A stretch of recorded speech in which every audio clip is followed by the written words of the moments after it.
everyone, and welcome to my I Love Learning podcast. Today, I have Sadie Church on, and in fact, this is the best way to start the new year because I invited Sadie on for a lot of different reasons. But one of the main reasons, and she's going to introduce herself in a minute, is she reached out to me and she has a lot of great insight on happiness. And what a better way to start the new year than starting it out with some goodness and happiness. Thank you, Sadie, for joining me today. Thanks so much for having me on the show.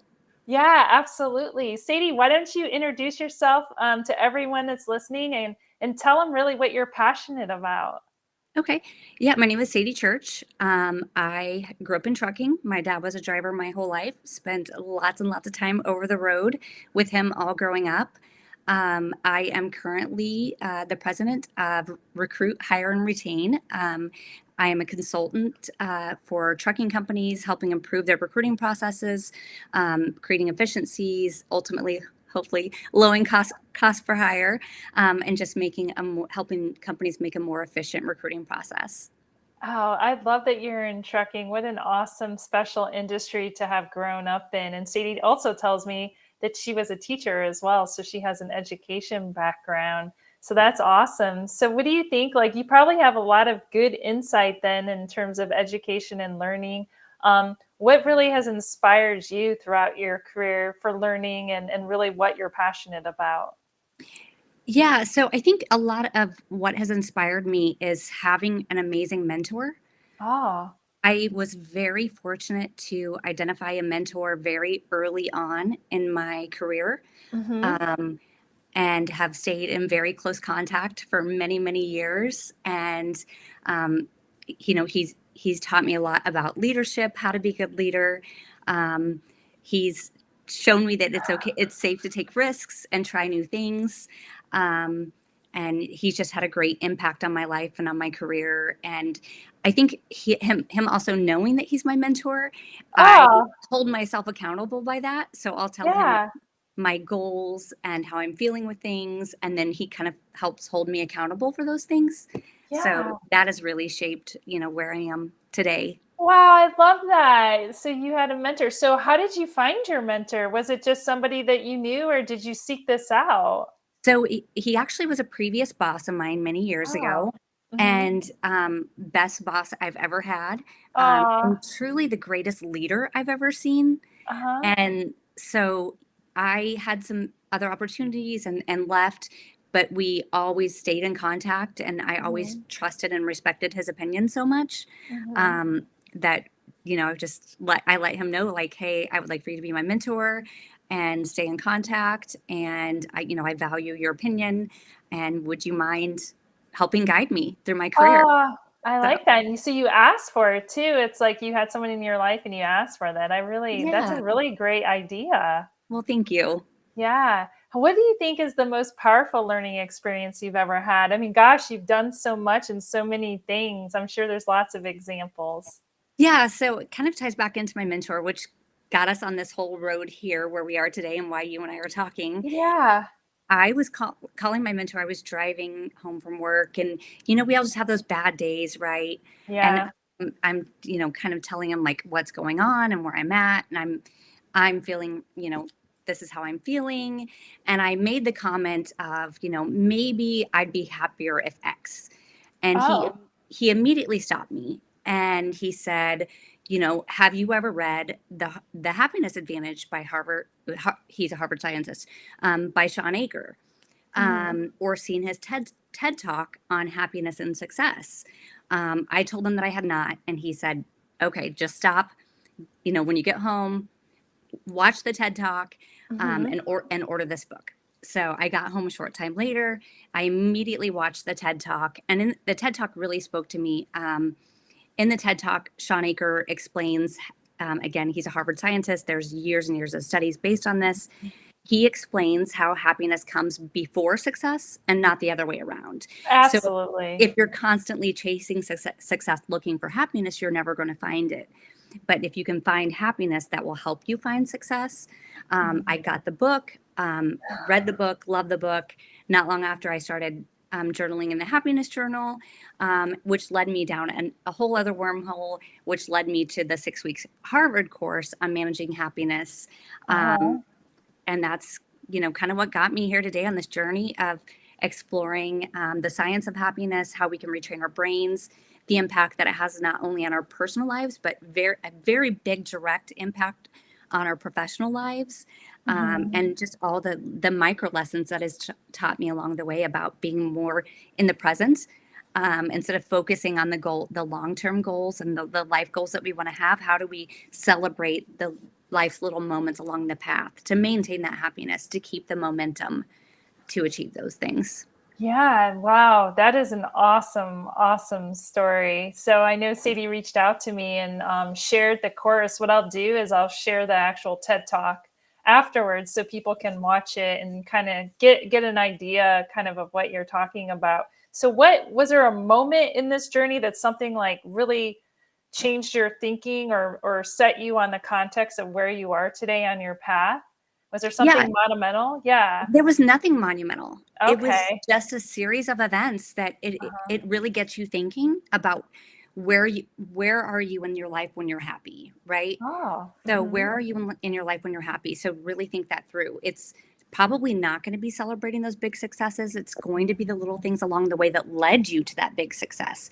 So it could have been collaboration with your coworkers. It could have been trying out a new product that really worked to your advantage. But it could have been my family and their support along the way, right? So there are so many Mhm. different things that led you to that moment of happiness. And what were those things? And how do you create more of those things in your life? Right. So I read a book recently exactly to that point where you really want to celebrate the successes along the way because those are the successes that really make you happy. Because if you're waiting to the end and the final event to make you happy, you'll feel a little bit of a letdown. I mean, you can celebrate that Mhm. success too, but you'll have a little bit of a letdown. So continuing that happiness is a journey for sure, Sadie. Yeah, and that's what Sean Aker says. Like, if you live your life thinking, I'm going to be happy once I reach this, it's Yes. going to be so momentary and it's going to be such a short period of time. Your brain, the way it's wired, you're Mhm. immediately going to be thinking, okay, what's next? Mhm. Right?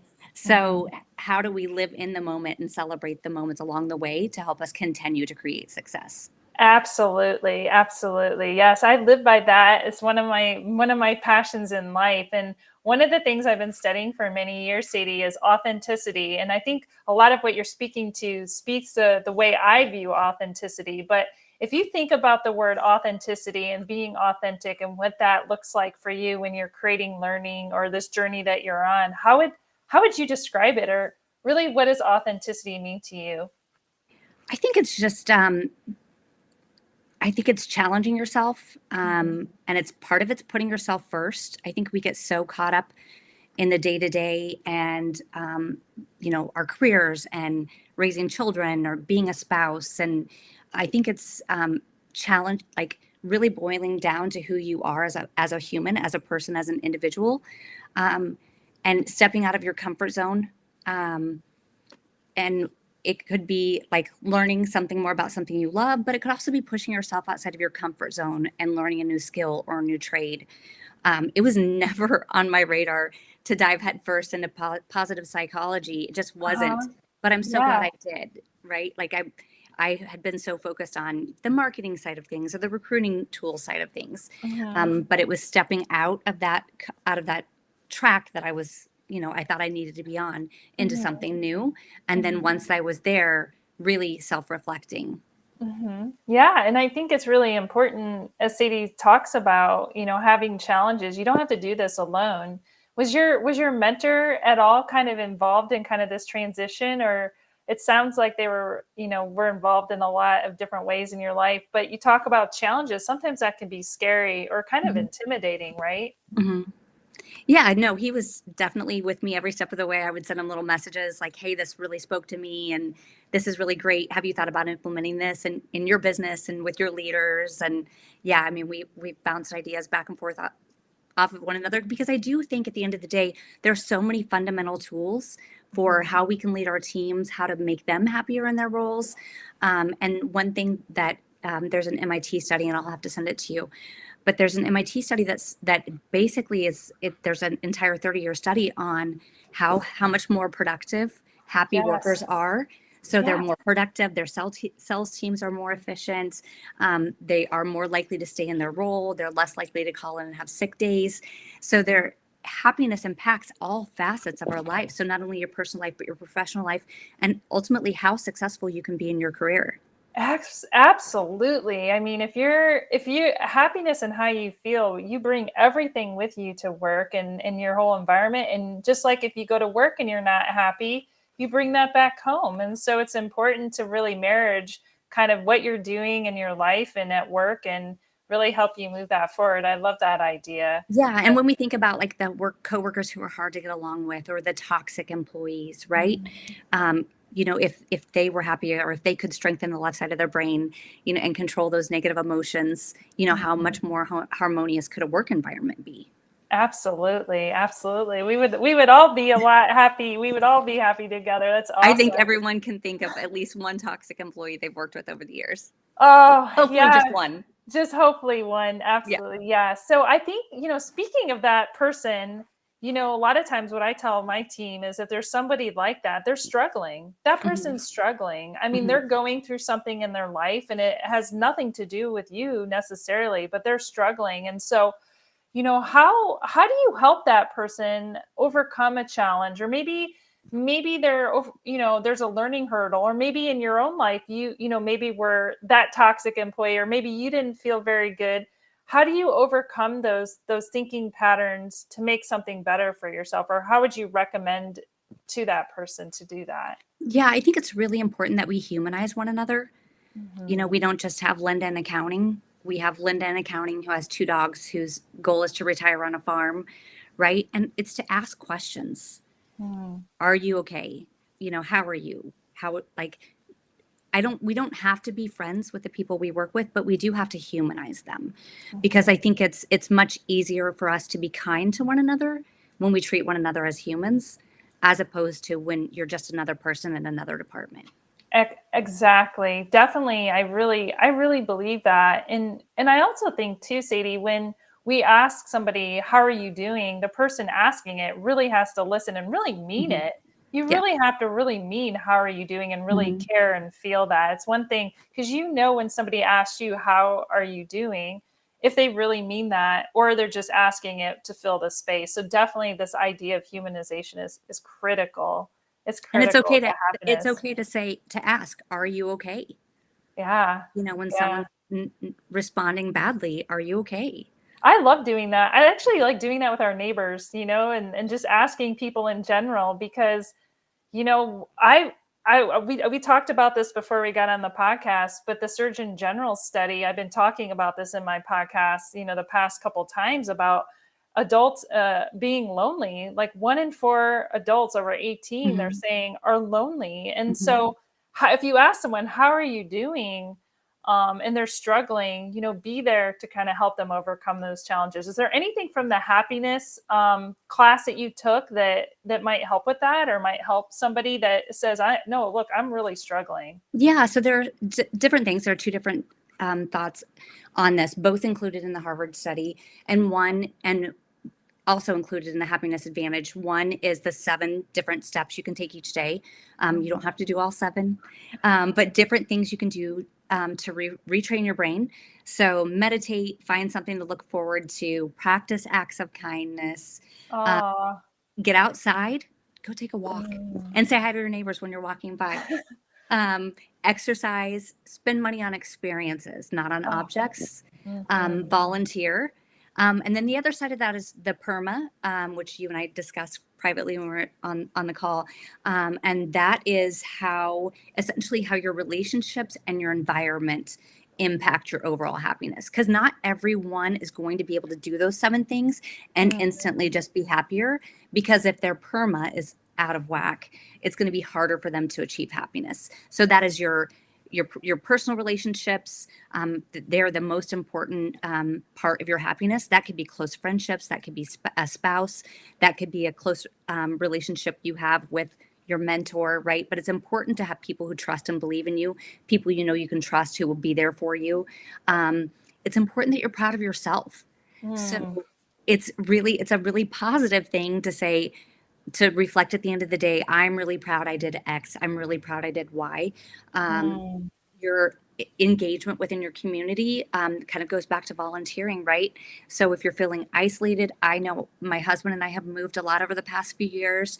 It's mm, really difficult for me. mm. So I, two birds, one stone, have a really great gym community that become part of. Oh, So yes. finding a community of people you can work with, volunteering is a great way, again, to do both of those things, to be a part of a community and give of yourself to help others. Yeah, I love those 7 things. I'm going to quote you and summarize those. Those are excellent. One thing I do, somebody recommended this to me a while ago, but getting up the first thing in the morning, what do you think, Sadie, is the first thing people do when they get up in the first 3 minutes of waking up?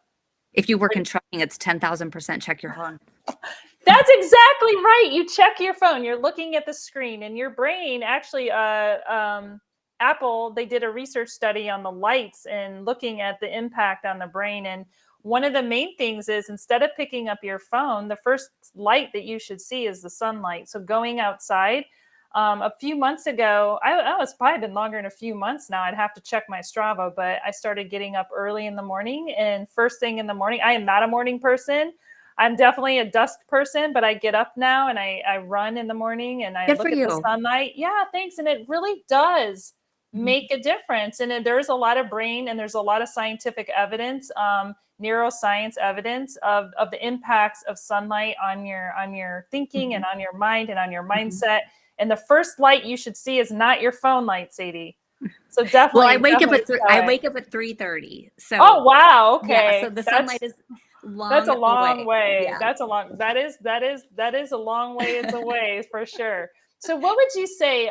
So you gave us 7 things to kind of think about. If people come to me and they'll Slack me or they'll message me on LinkedIn or email and they'll say, Gina, I've really just lost my passion. I've lost my passion to learn. I don't know what to do. You gave us 7 things. Is there anything additional or anything you'd want to say to that person that is really struggling and has really lost their passion for learning? Yeah, I think back to a time when you were happy about it and when you were Mm, excited about it. Where were you in that moment? And what mm, were you doing? Because that's ultimately what led me to leave my job, was mm. part of this process. I spent a lot of time reflecting on when I was the happiest in my life and my career. Oh, It was when I was creating and growing companies. Uh, yeah, so I called my mentor yeah. and said, I think I'm going to quit my job. And Mhm. um, I was scared. And he said, tell me the 2 top things you're afraid of. So I told him the Uh-huh. two top things I was afraid of. And Okay. he said, do you have possible solutions to those 2 things? And I was like, yeah, I could, but, and he's like, he did talk it through with me. Um, Mhm. and so I did, I went back in and I Wow. said, thank you for the opportunity. I need to go back out on my own. Yeah. Well, that's brave and it's really commendable to really decide and make that adjustment to lead your life focused on what's going to make you happy. So, congratulations for that. Thank you. That's amazing. So, Sadie, if somebody wants to reach out to you or connect with you, what's the best way to get in touch with you? The best way would just be LinkedIn, Sadie Church. I answer messages all the time, so feel free to connect. Awesome. Awesome. Sadie, is there any lasting words or last message that you would like to share with the community today as a send off to 2024? You're my first podcast in 2024, and I love that we focused on happiness. Well, I appreciate you having me. And I think if I could leave with any one thing is that it's okay to take time for yourself to learn new things. Huge fan of the 3 by 15 method. So 15 minutes in the morning of networking, meeting new people, 15 minutes in the afternoon of learning something new, whether that's reading a book, listening to a podcast, watching a YouTube video, and then 15 minutes for yourself each evening. So that's if that's taking a hot bath with no toddlers in the bathroom, but those three 15-minute increments each day, giving back to yourself so you can refill your own cup. Oh, I like that. Thank you so much, everyone. Thanks for being with us today, Sadie Church. Good luck in 2024, and feel free to reach out to Sadie, everyone. Thanks, Sadie. Thank you so much.